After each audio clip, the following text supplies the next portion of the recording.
وَأَذِّن فِي النَّاسِ بِالْحَجِّ يَأْتُوكَ رِجَالًا وَعَلَى كُلِّ ضَامِرٍ يَأْتِينَ مِنْ كُلِّ فَجٍّ عَمِيقٍ.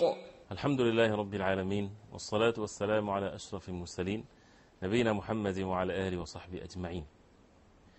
The verses in the Qur'an that talks about the beautiful journey of Al-Hajj has so many benefits in it. From the principles of this religion, the oneness of worship of Allah subhanahu wa ta'ala, following the way of the Prophet alayhi salatu wasalam, and the different mannerism and the different acts of worship, that in few days a Muslim is supposed to fulfill these acts of worship, transforming our lives to be according to what Allah subhanahu wa ta'ala wants from us, that He subhanahu wa ta'ala created us only to worship Him alone subhanahu wa ta'ala. One of these meanings that we learn in the journey of Hajj is how to be grateful to Allah subhanahu wa ta'ala. And Allah subhanahu wa ta'ala mentioned that in the Qur'an in Surah Al-Hajj. وَالْبُدْنَ جَعَلْنَاهَا لَكُم مِّن شَعَائِرِ اللَّهِ فَاذْكُرُوا اسْمَ اللَّهِ عَلَيْهَا صَوَافَ فَإِذَا وَجَبَتْ جُنُوبُهَا فَكُلُوا مِنْهَا وَأَطْعِمُوا الْقَانِعَ وَالْمُعْتَرَّ كَذَلِكَ سَخَّرْنَاهَا لَكُمْ لَعَلَّكُمْ تَشْكُرُونَ. The verse that talks about the camels or whatever that is being slaughtered in the journey of Hajj for the sake of Allah subhanahu wa ta'ala, that Allah subhanahu wa ta'ala is the one that provided it for the believers. And when they stand in line waiting for the slaughtering for the sake of Allah subhanahu wa ta'ala, Allah subhanahu wa ta'ala ordered the believers to feed others when they slaughter it, and they feed the poor, as Allah subhanahu wa ta'ala ordered in the verse. Allah subhanahu wa ta'ala said, كَذَلِكَ سَخَّرْنَاهَا لَكُمْ, that we had subjected it and humiliated it and humbled it for you, لَعَلَّكُمْ تَشْكُرُونَ, so that you are grateful to Allah subhanahu wa ta'ala. You would see these animals when they are being lined up, they're not rebellious, they are not disobedient to the human beings. They're submitting themselves, waiting one after the other to be slaughtered in many, many numbers. Who is the one that made these animals becomes in such a state? Allah subhanahu wa ta'ala. For what purpose? For the human beings to be grateful to Allah subhanahu wa ta'ala. That Allah subhanahu wa ta'ala is the one that provided them with this meat, with these provisions, only for the sake of Allah subhanahu wa ta'ala. And that's why a Muslim in the journey of Hajj, in all of our life, a Muslim should be grateful to Allah subhanahu wa ta'ala. This attitude of a shukr, to be grateful to Allah subhanahu wa ta'ala, it's something that is also clear for those who ponder and having their hearts in state of remembrance of Allah subhanahu wa ta'ala at all times. When a Muslim leaves the comfort of one's home and the habits that a person is used to do, and goes to a faraway place in a barren land in the desert, and going from one place to the other with the rituals of Hajj, with the remembrance of Allah subhanahu wa ta'ala, with difficulties and the weather and the environment and so on and so forth, and there's so many numbers of people that needs from the Muslim to be patient with the orders of Allah subhanahu wa ta'ala, a person would realize the great bounties of Allah subhanahu wa ta'ala on us, that He had provided so much for us, that sometimes even these provisions can make the person being not grateful to Allah subhanahu wa ta'ala. When these provisions and bounties of Allah subhanahu wa ta'ala would make the person in state of forgetfulness. The more the person has from these provisions, the result of it is that's supposed to make the Muslim humble himself more to Allah subhanahu wa ta'ala. And to be grateful to Allah subhanahu wa ta'ala is by one's heart, by one's tongue, and by the actions that we do in our lives. And this is the subject of a shukr, or to be grateful to Allah subhanahu wa ta'ala.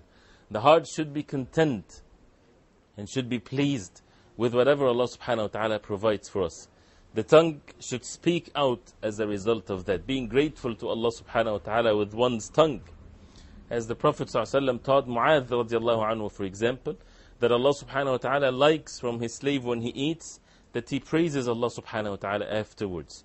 That he's not in state of forgetfulness. He's being grateful to Allah subhanahu wa ta'ala that He had provided these provisions from Allah subhanahu wa ta'ala. The human being is only just taking the means. But who is the owner of all these provisions? It's Allah subhanahu wa ta'ala.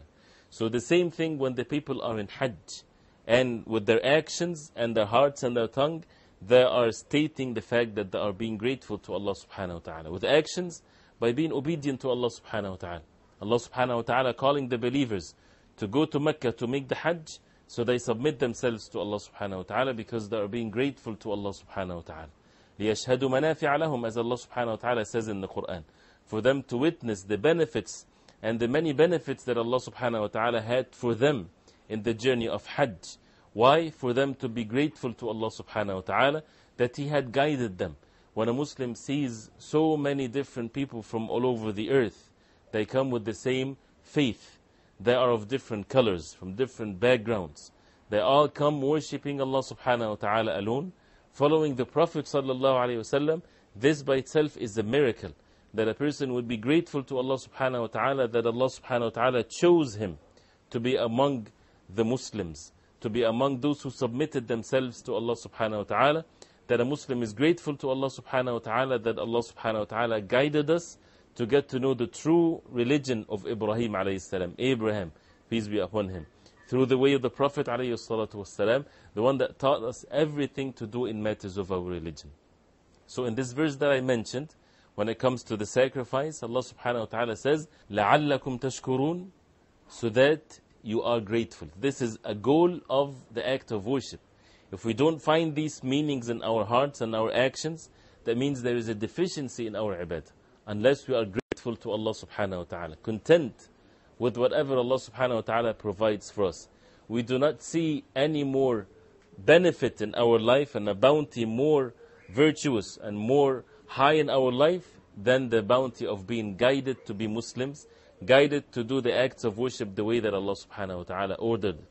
Those who only see and witness the bounties of Allah subhanahu wa ta'ala in food and drink and security and happiness in this life, they don't really know what is the meaning of the bounties of Allah subhanahu wa ta'ala. The bounty or the ni'mah from Allah subhanahu wa ta'ala, the real ni'mah, is to be guided, is to be steadfast on the deen of Allah, is to be able to go for such a journey, to go for Hajj, to be obedient to Allah subhanahu wa ta'ala, to be a slave of Allah subhanahu wa ta'ala, obeying the orders of Allah, the creator of the heavens and the earth.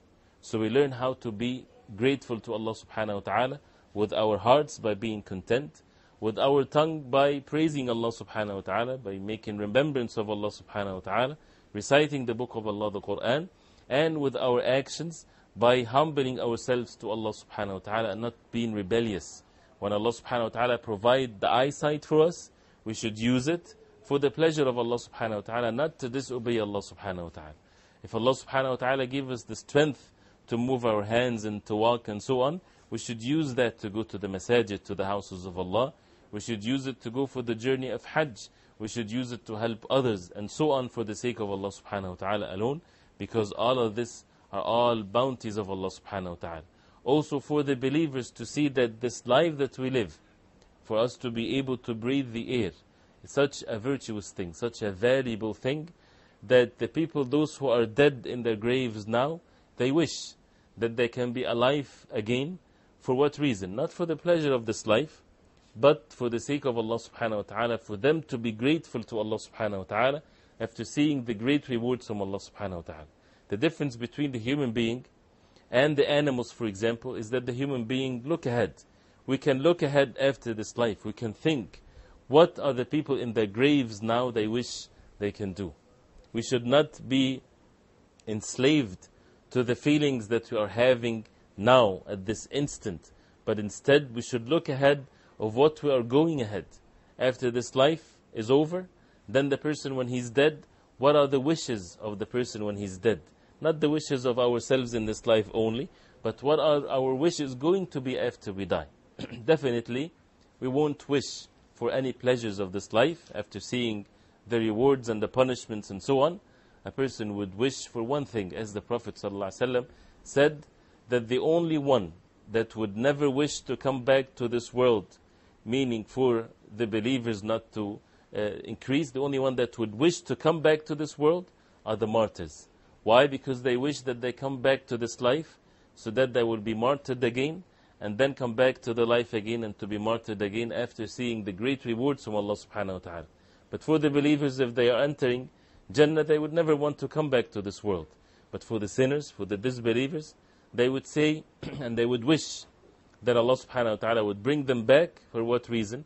to be grateful to Allah subhanahu wa ta'ala, to practice this act of shukr, to be grateful to Allah subhanahu wa ta'ala in all of their affairs. So again, in the journey of Hajj, we see that in our actions, we see that in the things that we say, we see that in the verses of the Qur'an where we have to see the wisdom of Allah subhanahu wa ta'ala, that He said that we do these acts of worship, we sacrifice the animals, لَعَلَّكُمْ تَشْكُرُونَ, so that you are grateful to Allah subhanahu wa ta'ala. So when a person pay the money, slaughtering the animals, we should think of this, reflect over this, that there is a wisdom behind having the sacrifice being done, following the way of Prophet Ibrahim alayhi salam. Sacrifice is an act of worship which is something that needs to be dealt with more details.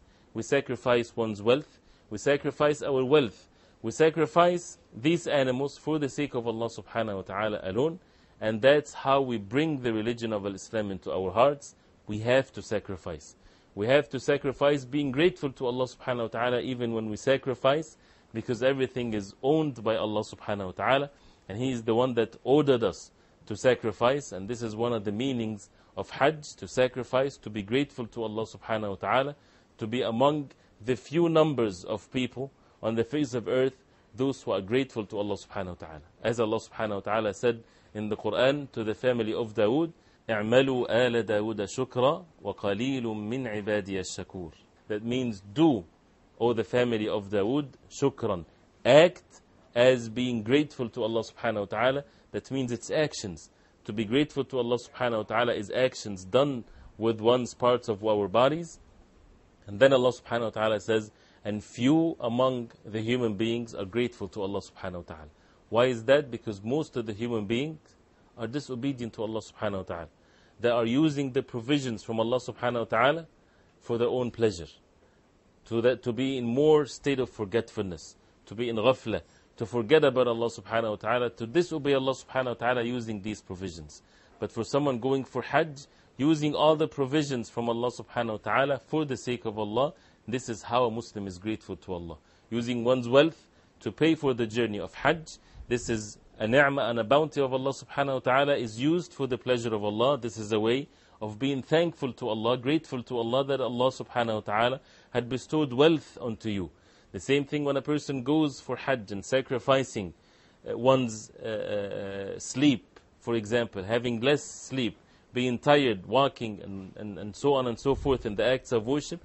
This is how we use our body for the sake of Allah subhanahu wa ta'ala, to be grateful to Allah subhanahu wa ta'ala, sacrificing the animals and so on.